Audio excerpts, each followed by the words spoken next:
Shalom sidang jemaat yang terkasih di dalam Tuhan kita Yesus Kristus. Senang sekali saya bisa menemui Bapak, Ibu, dan saudara-saudara sekalian di dalam kesukaan karena anugerah dan kebaikan Tuhan kita Yesus Kristus. Pada kesempatan ini, kita bersama-sama mendengarkan serta merenungkan kebenaran firman Tuhan yang terambil di dalam kitab Bilangan pasal 10 ayat 11 sampai ayat 13. Saya bacakan ayat firman Tuhan ini bagi kita sekalian. Pada tahun yang kedua, pada bulan yang kedua, pada tanggal 20 bulan itu, naiklah awan itu dari atas kemah suci, tempat hukum Allah. Lalu berangkatlah orang Israel dari padang gurun Sinai menurut aturan keberangkatan mereka. Kemudian diamlah awan itu di padang gurun Paran. Itulah pertama kali mereka berangkat menurut titah Tuhan dengan perantaraan Musa. Demikian pembacaan firman Tuhan. Sidang jemaat sekalian, tema renungan kita hari ini yaitu bila Tuhan memimpin. Dan di dalam nas yang kita sudah baca ini, penulis kitab Bilangan mengungkapkan kepada kita keterangan yang sangat baik, keterangan yang begitu jelas tentang naiknya awan dari atas kemah suci. Awan yang naik dari atas kemah suci itu sebetulnya sudah tercatat di dalam Keluaran pasal 40 ayat 34 sampai ayat 38. Apa artinya? Bahwa Allah sudah memberikan perintah kepada Musa untuk membangun kemah suci, dan setelah kemah suci itu selesai, maka Allah memenuhi kemah suci itu dengan kemuliaannya.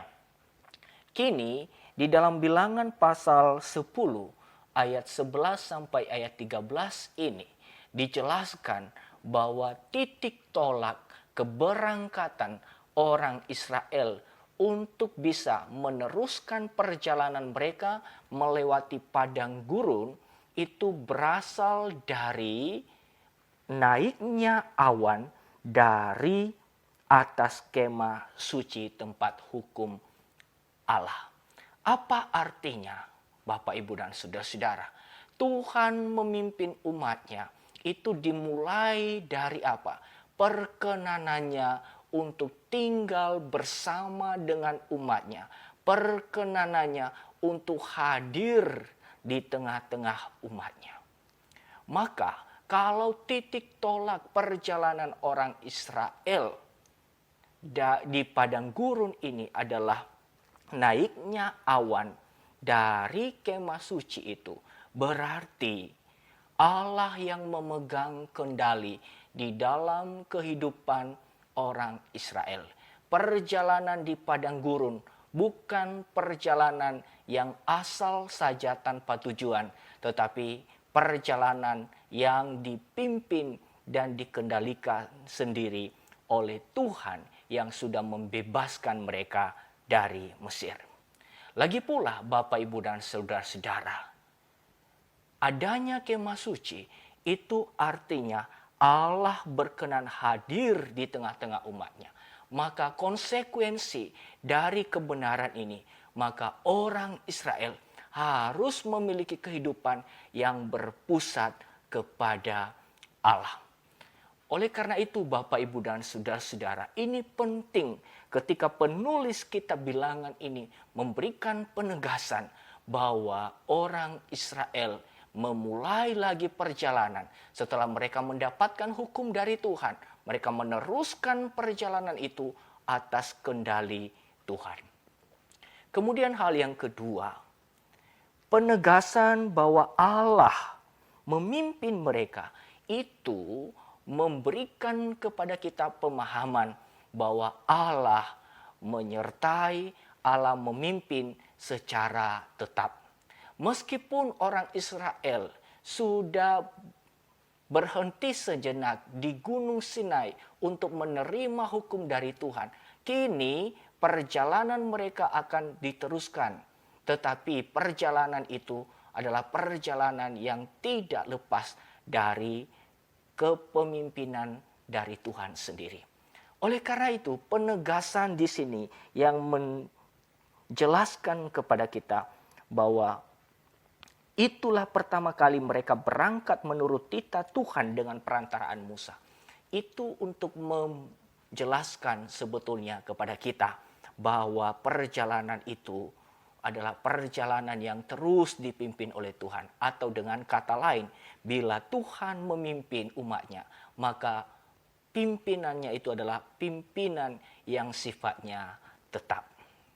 Kemudian hal yang ketiga, di sini dikatakan bahwa mereka memulai perjalanan lagi, meneruskan perjalanan lagi. Kemana mereka tuju? Di sini dikatakan di padang gurun. Artinya apa, Bapak Ibu, jemaat yang saya kasih di dalam Tuhan? Bahwa Tuhan memimpin mereka bukan berarti mereka secara cepat masuk ke dalam tanah Kanaan. Mereka melewati padang gurun tetapi tetap di bawah kendali dan pimpinan Tuhan. Artinya kalau melewati padang gurun bersama dengan Tuhan, maka ada penyediaan, ada pemeliharaan, ada tuntunan, ada belas kasihan, dan ada kebenaran dan kasih Allah yang selalu mereka temui, yang hadir di dalam kehidupan mereka. Bapak Ibu sidang jemaat yang saya kasih di dalam Tuhan, firman Tuhan ini juga berguna dalam kehidupan kita. Apa aplikasi dalam kehidupan kita?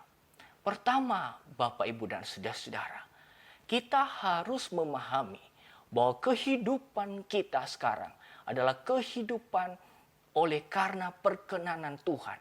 Bila kita berjalan, bila kita melangkah lagi, maka biarlah kita memastikan bahwa yang memegang kendali atas hidup kita adalah Tuhan. Kita tidak mungkin bisa mengalami yang disebut dengan keindahan hidup kalau Tuhan tidak memegang kendali dalam kehidupan kita. Dan bagaimana kita merasakan Tuhan memegang kendali dalam hidup kita dan tetap tunduk kepada kepemimpinan Tuhan, tunduk kepada kedaulatan Tuhan. Hanya kalau kita betul-betul menjadikan Tuhan sebagai pusat kehidupan kita. Hal yang kedua, Bapak, Ibu, dan saudara-saudara, kita sebagai umat Tuhan itu mengalami anugerah Tuhan yang besar. Tuhan memimpin kita bukan hanya pada momen-momen tertentu.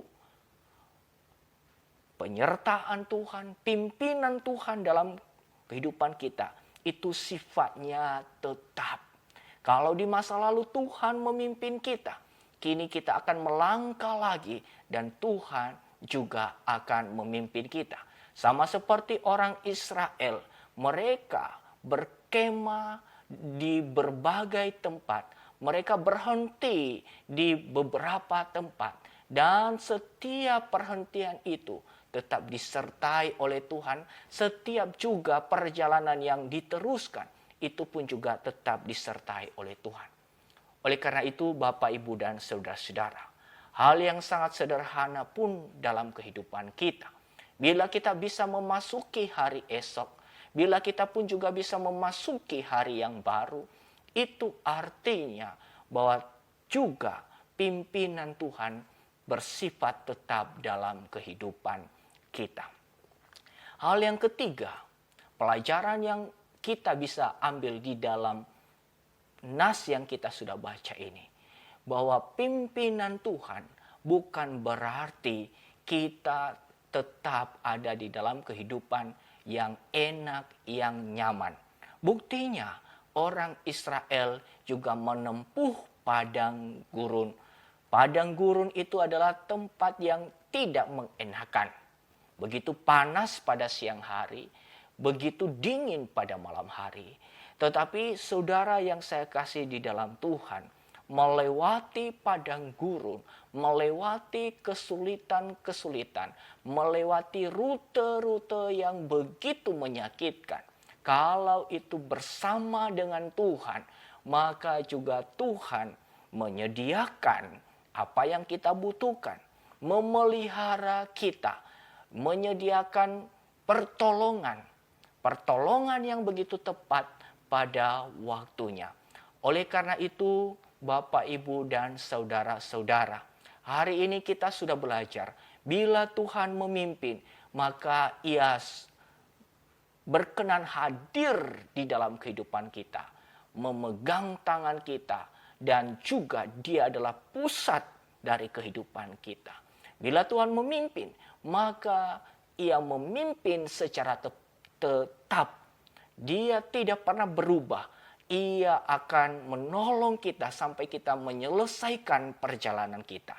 Dan bila Tuhan memimpin, melewati padang gurun pun, Ia menyediakan pertolongan, Ia memelihara kita, dan Ia menghiburkan hati kita, dan bahkan Ia menolong terus-menerus sehingga hati kita dipenuhi oleh ketenangan dan kedamaian.